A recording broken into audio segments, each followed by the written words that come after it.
নমস্কাৰ সকলোকে জব আৰু কেৰিয়াৰ টিভিৰ অন্য এটি ইনফৰ্মেটিভ ভিডিঅ'লৈ স্বাগতম জনাইছোঁ। আজিৰ এই ভিডিঅ'টোত মই দেখাম আসাম স্কিল ইউনিভাৰ্চিটি অসম দক্ষতা ইউনিভাৰ্চিটিৰ এতিয়া নামভৰ্তি প্ৰক্ৰিয়াটো বা এডমিশ্যন প্ৰক্ৰিয়াটো আৰম্ভ হৈছে আৰু যিসকলে এইবাৰ 10 পাছ কৰিছে বা 12 পাছ কৰিছে আৰু এডমিশ্যনৰ কথা চিন্তা কৰিছে তেখেতলোকে ইয়াত কি কোৰ্চেছ আছে আৰু এই কোৰ্চবিলাকৰ ডিউৰেশ্যন কিমান, ফিজ কিমান, কি কেৰিয়াৰ অপৰচুনিটি আছে সকলোবিলাক মই জনাম।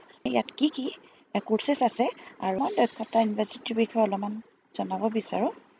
দক্ষতা ইউনিভাৰ্চিটি বা আসাম স্কিল ইউনিভাৰ্চিটি এখন ফাৰ্ষ্ট গভৰ্ণমেণ্ট স্কিল ইউনিভাৰ্চিটি হয় নৰ্থ ইষ্টত, ৰেকগনাইজ বাই UGC আৰু ইয়াতে state of the art infrastructure আছে, ষ্ট্ৰং ইণ্ডাষ্ট্ৰি কলাবৰেশ্যন আছে, focus on hand on learning. তাৰমানে ইয়াত খুব এটা ভাল ইনফ্ৰাষ্ট্ৰাকচাৰ আছে, লগতে ইণ্ডাষ্ট্ৰি ডাঙৰ ইণ্ডাষ্ট্ৰিবিলাকৰ লগত কলাবৰেশ্যন কৰি থোৱা আছে আৰু মানে তোমালোকক তাতে অন দ্য জব এক্সপিৰিয়েঞ্চৰ কাৰণে তাতে শিকাব, প্ৰেক্টিকেলি থিয়ৰীৰ লগতে প্ৰেক্টিকেলি শিকাব আৰু মানে চাকৰিৰ কাৰণে এবছৰ বা 2 বছৰ বা 3 বছৰ যি কোৰ্চ কৰা প্ৰিপেয়াৰ কৰি দিব যাতে ফ্ৰেচাৰ্ছ বুলি ক'তো ৰিজেক্ট নকৰে। এইবিলাক কোম্পানীৰ লগত কলাবৰেশ্যন আছে, CDEF হৈ গ'ল, NIELIT, HCL, তাৰপিছত IBM, Intel, L&T EduTech, Oracle, SAP, SAS, TCS ION, finder bridge, কেম্পি, ABB এনেকৈ ধৰি বহুতবিলাক কোম্পানী আছে। এইবিলাকৰ লগত চাইনটেক এইবিলাকৰ লগত কলাবৰেশ্যন আছে। ইয়াৰ পৰা যিসকলে পাছ কৰে বা পঢ়ে তেওঁলোকক চিলেক্ট কৰে আৰু বেলেগ কোম্পানীত as per the eligibility criteria তেখেতলোকক এপইণ্ট কৰে। আৰু এই ইউনিভাৰ্চিটিখন মেইন কেম্পাছ হ'ল মঙলদৈত আছে, মঙলদৈ ডিষ্ট্ৰিক্ট দৰং আছাম, আৰু চিটি অফিচ আছে গুৱাহাটীত আছে, DCT office complex AK Azad road Rehabari, আৰু এটা ইণ্টিৰিয়াম কমপ্লেক্স আছে inside ITI Guwahati off campus opposite B Barooah cancer institute Birubari. এইকেইটাতো তোমালোকে যদি কিবা ইনফৰমেশ্যন জানিব বিচাৰা গৈ পেলাই সুধিব পাৰিবা।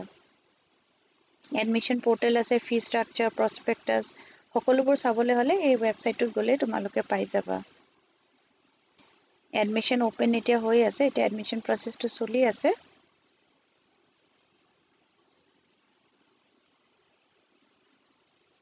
ইয়াতে 3 ষ্টেপ প্ৰচেছ হ'ব, ৰেজিষ্টাৰ বা লগ ইন কৰিবা, তাৰপিছতে তোমালোকে এডমিশ্যন প্ৰচেছবিলাক কৰিব পাৰিবা।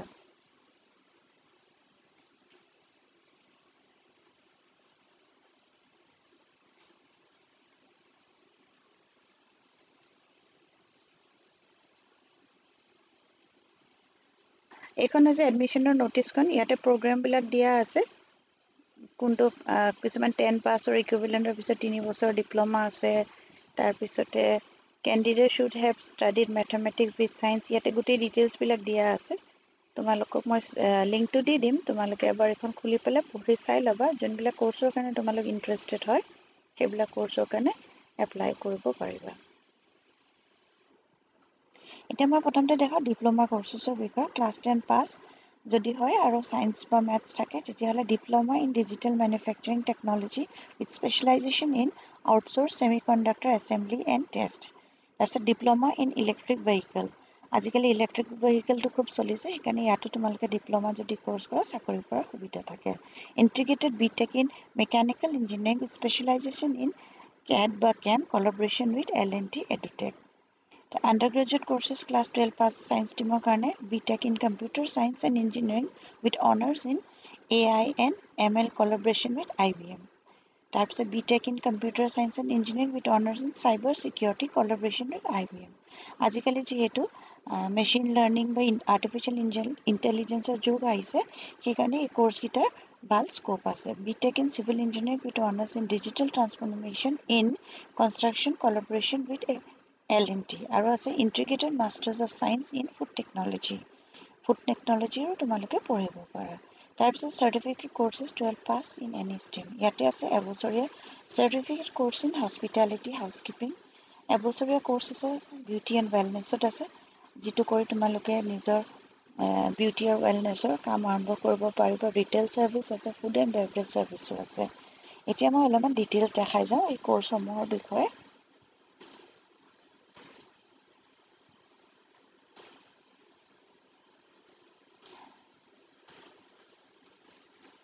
প্ৰথমতে চাৰ্টিফিকেট কোৰ্চৰ বিষয়ে অলপমান দেখাওঁ। ইয়াতে আছে certificate course in finance and service and insurance আছে, CNC টেকন'লজি আছে, ৰোড কনষ্ট্ৰাকশ্যন টেকন'লজি আছে, post graduate in artificial intelligence.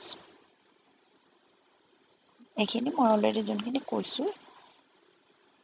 এতিয়া মই বাকী ডিটেইলছখিনি দেখাওঁ। প্ৰথমতে মই তোমালোকক চাৰ্টিফিকেট ইন হস্পিটেলিটি হাউচকিপিং এবছৰীয়া যোনটো কোৰ্চ হয় এইটো বিষয়ে দেখাওঁ। Beauty and wellness, retail service আছে, চাৰ্টিফিকেট ইন ফুড বেভৰেজ আছে। এই এবছৰীয়া কোৰ্চকেইটাৰ ডিটেইলছ মই অলপমান দেখাই দিওঁ। ইয়াতে তোমালোকে ক্লিক কৰিবা। ক্লিক কৰাৰ পিছত এইটো হাউচকিপিঙৰ এইটো আহিলে। এইটো এলিজিবিলিটি 12 পাছ হ'ব লাগিব আৰু 17 পৰা 25 বছৰ ভিতৰত হ'লে তোমালোকে এপ্লাই কৰিব পাৰিবা। ফাৰ্ষ্ট কাম ফাৰ্ষ্ট ছাৰ্ভ বেচিছ হ'ব আৰু তোমালোকৰ কাউন্সেলিং হ'ব। তাৰপিছত এপ্লিকেশ্যন ফিজ হ'ব 500 টকা আৰু টোটেল যোনটো ফিজ হ'ব 16,200, যোনটো ডিপজিট কৰিব লাগিব কোৱাৰ্টাৰলি 4,050 টকাকৈ। টোটেল নাম্বাৰ অফ ছিটছ আছে ইয়াতে 30টা। যদিও তোমালোকে 16,000 টকা দি এবছৰীয়া কোৰ্চটো কৰা, তোমালোকে কিন্তু চাকৰি পাই যাবা আৰু এমাহতে 16,000তকৈ বেছি তোমালোকে দৰমহা আৰ্ণ কৰিব পাৰিবা। নেক্সট হৈছে এইটো ৱেলনেছ, বিউটি এণ্ড ৱেলনেছৰ কোৰ্চ হয়। এইটো এবছৰীয়া কোৰ্চ হয়। ইয়াতো একে 12 পাছৰ পিছত কৰিব পাৰিবা। 17 পৰা 25 বছৰ ভিতৰত হ'লে 500 টকা এপ্লিকেশ্যন ফিজ আৰু 16,200, 30টা ছিট আছে। এইটো কোৰ্চ কৰাৰ পিছতো তোমালোকে যোনটো ৱেলনেছ বা বিউটি ইণ্ডাষ্ট্ৰি হৈ গ'ল, আজিকালি ডাৰ্মালজিকেল ক্লিনিকবিলাক যে থাকে, য'ত ধৰি লোৱা আমাৰ বিউটি পাৰ্লাৰবিলাকটোতো আছে, কিন্তু কিছুমান ডক্টৰৰ ক্লিনিক থাকে মেডিকেটেড, য'ত ডাৰ্মাটলজিষ্টবিলাক বহে, ডক্টৰবিলাক বহে। তাতে তোমালোকে এইবিলাক যোনবিলাক ক্লিনিকেল ফেচিয়েলছ, মানে যোনবিলাক ফেচিয়েলছ হয়, এডভান্স ফেচিয়েল হয় বা চুলি ট্ৰিটমেণ্ট হয়, স্কিনৰ ট্ৰিটমেণ্ট হয়, সেইবিলাকতো তোমালোকে এইটো কোৰ্চ কৰাৰ পিছত চাকৰি পাবা। বিউটি চেলনবিলাকতো যদি তোমালোকে কৰা, তেতিয়াও তোমালোকে 16,000 টকা পাৰ মান্থ আৰ্ণ কৰিব পাৰিবা। আৰু যিহেতু ডিপ্ল'মা থাকিব বা চাৰ্টিফিকেট থাকিব, এনে নৰ্মেল বিউটি পাৰ্লাৰ এখনত গৈ শিকা আৰু এই কোৰ্চটোৰ মাজত বহুত মানে ডিফাৰেঞ্চ আছে। ইয়াতে তোমালোকৰ ৱেইটেজটো বাঢ়ি যাব।